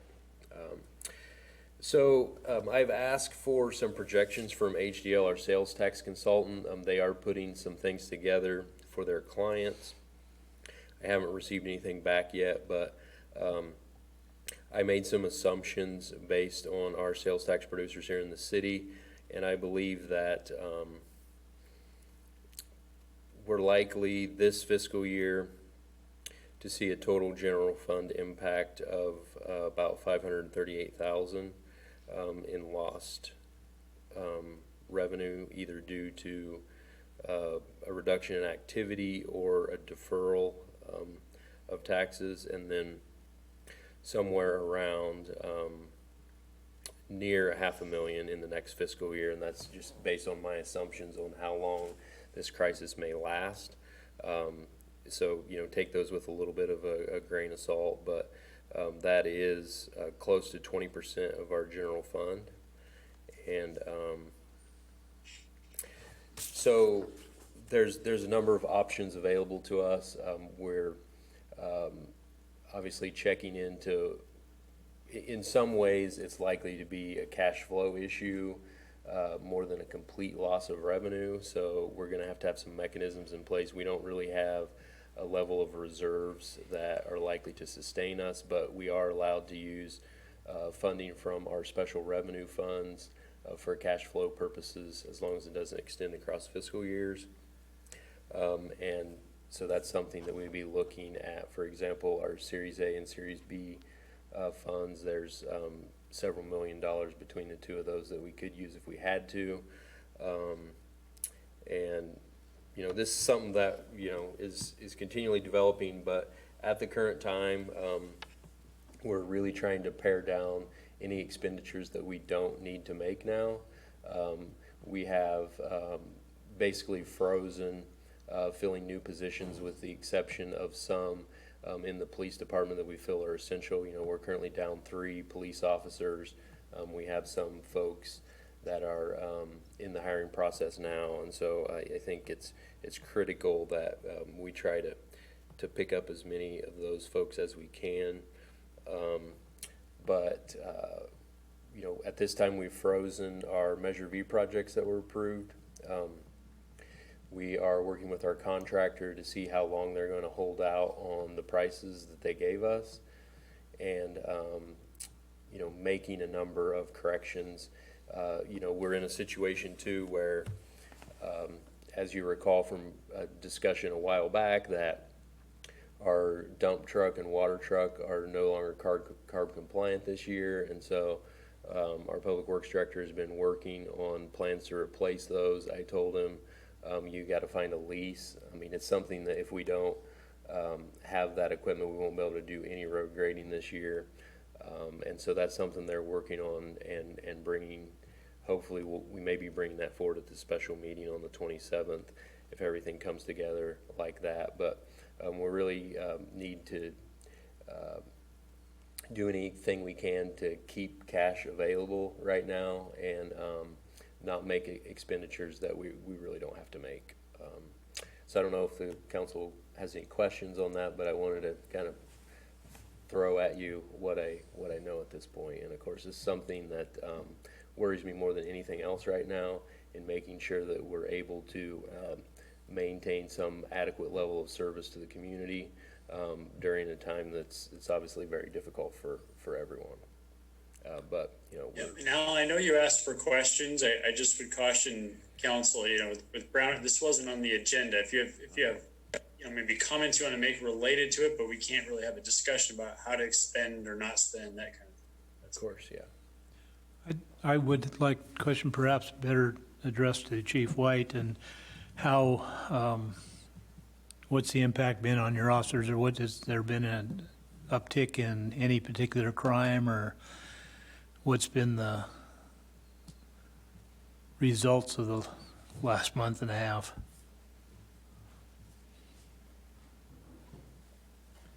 So I could just speak that generally we're still handling a large flow of calls. Some things have gone down, some things have gone up. I can tell you that statewide, I was on a call this morning, at least for the northern part of California, that it seems in many jurisdictions they've seen a drop in 911 calls, but then an increase in non-emergency calls. In terms of the overall impact to the staff, it's just trying to adjust to everything, changes in orders, changes in regulations. Do you wear a mask? Do you not wear a mask? What's allowed out in public, that sort of thing. And then just a lot of education out there, and then really changing the way that we, you know, we're in a business where we usually go out and interact with people and take reports in person and that sort of thing. And we've had to make a lot of adjustments to that.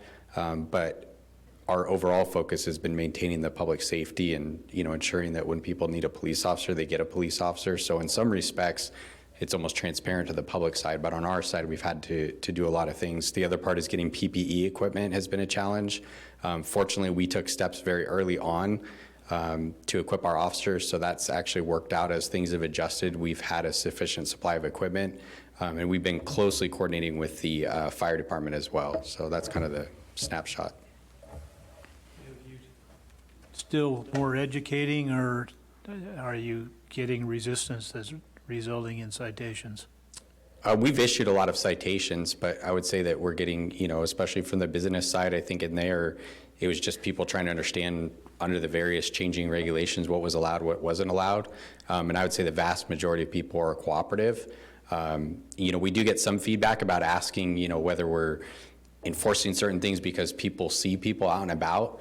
The reality, though, is most of the businesses in Clear Lake, at least the large businesses, are essential. That's why they're here. So people go around. It's not necessarily or non-essential stuff.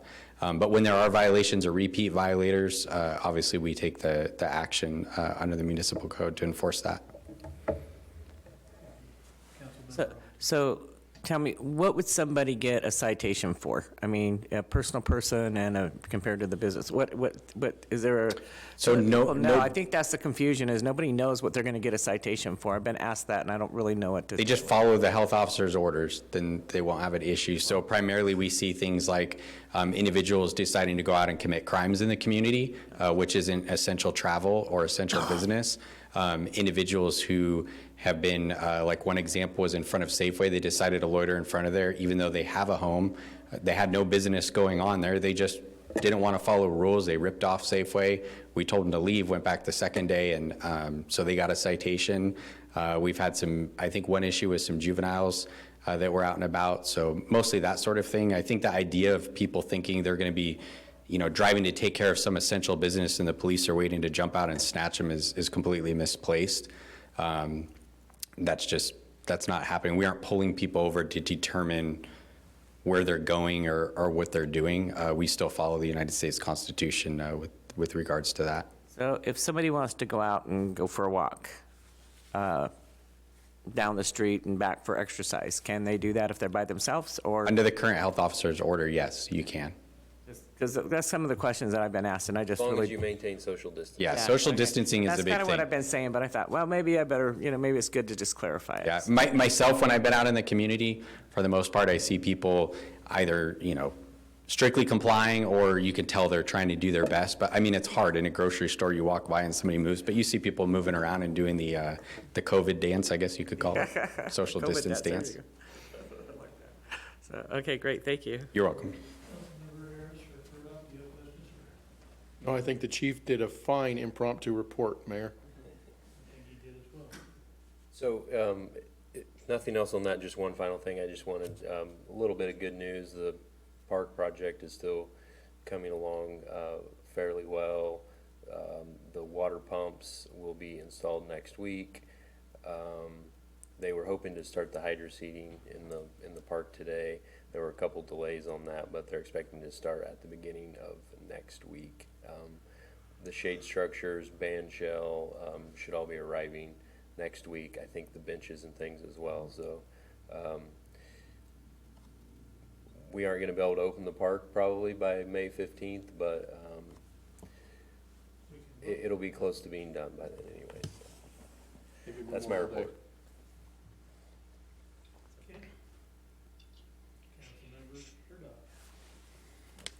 Well, Mr. Mayor, as you are aware, we did have a Lake County Transit and Lake County Area Planning meeting, conference call. Basically, what I can report out is that we agreed to continue the contract agreement with Bates Consulting, and there was a survey conducted for a potential sales tax initiative for the county. That was a very positive report, much like the same survey that was done for the city of Clear Lake for our Measure V funding initiative. That's all I have. Thank you, Councilmember Burduck. Councilmember Harris. Yeah, I have nothing in particular to report, but I would like to say that the impact from this closure, the shelter-in-place scenario is going to be incredibly damaging to our community, and I think that we all should work collectively to try to end it as soon as possible. Thank you. Thank you. Councilmember Overton. I have nothing to report. Did one meeting. It was or been putting together a co-ed meet, but that's pretty much it. Just email type meetings right now. So thank you. Vice Mayor Slotin. I did have a LAFCO meeting, and one of the things that LAFCO is looking at is some of the water companies in town, their inability. They're looking right now at Canocti, but they're also looking in the future and kind of combine this with looking at Highlands Water and even the Lower Lake and Golden State Water. As we all know, there are numerous areas within the city that have insufficient fire flow and insufficient just water capacity for any kind of development, or even existing situations where streets are only serviced by very few fire hydrants with no fire flow as really is required. That was about it. We talked a little bit about the big project out in the Canuck Valley area, and we signed a contract with a consultant for the Lake County versus City of Lakeport, the South Main Street annexation. I do have on the future agenda items. I have one that I would like to bring up, but that's so far. That's my report. I'll call you back for that later. Okay, I had attended the same APC meeting. I have nothing further to add to that. I also attended a meeting of the Lake Links. As you might imagine, ridership on Pay Your Pal and our out-of-town medical transport services has gone way down, been impacted very much by the COVID-19. And our mobility manager, Carl Parker, has announced his intention to retire at the end of the fiscal year, June 30th. So our executive board has made the decision to actually combine the mobility manager position with the CEO position, which is now being held by a contract person. With after looking at it with the office assistant that we have in place, she can do much of what the mobility manager did before, so it made economic sense to combine the two positions. We're actually meeting tomorrow morning. We have our contract CEO has drawn up a job description of the combined position, and we'll be looking at a salary range of $70,000 to $80,000, or $70,000 to $90,000 with benefits. So if you have anyone that you're aware of that might fit the qualifications, I can give you a copy of this, of the qualifications if you'd like, if you have anybody that you think might be a fit for it. And we need to interview that person and get the person in place very soon, because June 30th is right around the corner. So that's my only meeting that I was in, or the two of them. I've also got an agenda item which I'll wait on. So let's move on then to future agenda items. Councilmember Purdock? No, sir. Councilmember Harris? No, sir. Councilmember Overton? Vice Mayor Slotin? You're up. Yes, I would like to see a report from the Oversight Committee for Measure V. I don't think we've heard from them in over a year at least by now. I know that hopefully they have been meeting, or if they've not, let's see if we can get some kind of report out of them to make sure that they're doing their job. And I have one comment on having been in my own business for a long period of time, when there are economic downturns, the preservation of cash is critical. So, and I believe our city managers is doing all the right things in that regard. Thanks. Okay, I received a letter from the California Mayors Coalition today, or well, it actually was dated earlier, but I just saw it today. Basically, it's something that they're asking that we consider signing on to, and of course I would not do it without direction from council or to go forward with it. But basically, they're looking at COVID-19 testing. Governor should mandate free, widely available testing across California's 58 counties immediately. CalPERS, and this one might be the little sticky one. Governor needs to mandate that CalPERS immediately freeze the current discount rate for 2 years. Federal funding allocation, $1.5 billion in federal COVID disaster relief funding will come to California. Portion of that funding must be allocated to cities on a per capita basis, and they're looking at it to be cities of less than 500,000. Sales tax reprieve, state government should advance sales tax funding that would have been collected by local governments over the next 12 months to protect cities from insolvency, because lack of sales tax, one of the main sources of city revenue. And last, jobs, workforce development programs, and increased economic development funding must be a priority to put Californians back to work. I can provide each of you with the full letter that describes these things. I'd like to have perhaps a discussion at the next meeting to see whether we want to participate in this. It would be a matter of bringing more pressure on our state and federal governments both to make us whole. So that would be my request for a future agenda item. Do you want to do it at the? Pardon me? I don't think so. I didn't, you read it over as well. Did you see? It's not clear to me exactly what they want, but, I think, yeah, I'd like to get a little more information on it and then bring it to the council to, if it makes sense. I was just thinking if we were going to discuss that particular, I'm sure they want a time, like they want something pretty quickly. Could that be something we'd have at the special meeting, maybe, we to could if discuss? necessary. I mean, it doesn't have any timeline or anything in it. Some of these things are already Up there, yeah.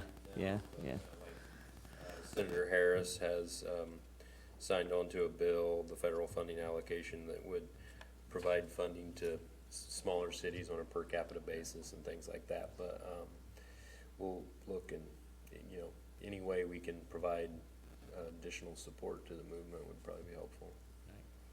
But nothing for cities under 500,000? No, 4 cities under 500,000. Nothing for cities over 500,000. Break those down to cities under, 75,000 Yeah, sometimes. or- I think they need to. Or 'Cause they do the- 20,000. Yeah, well, they do the per capita thing, and then you don't get that much. There needs to be a minimum there. I think that if we write a letter, we need to kind of stress that, for the rural, small cities.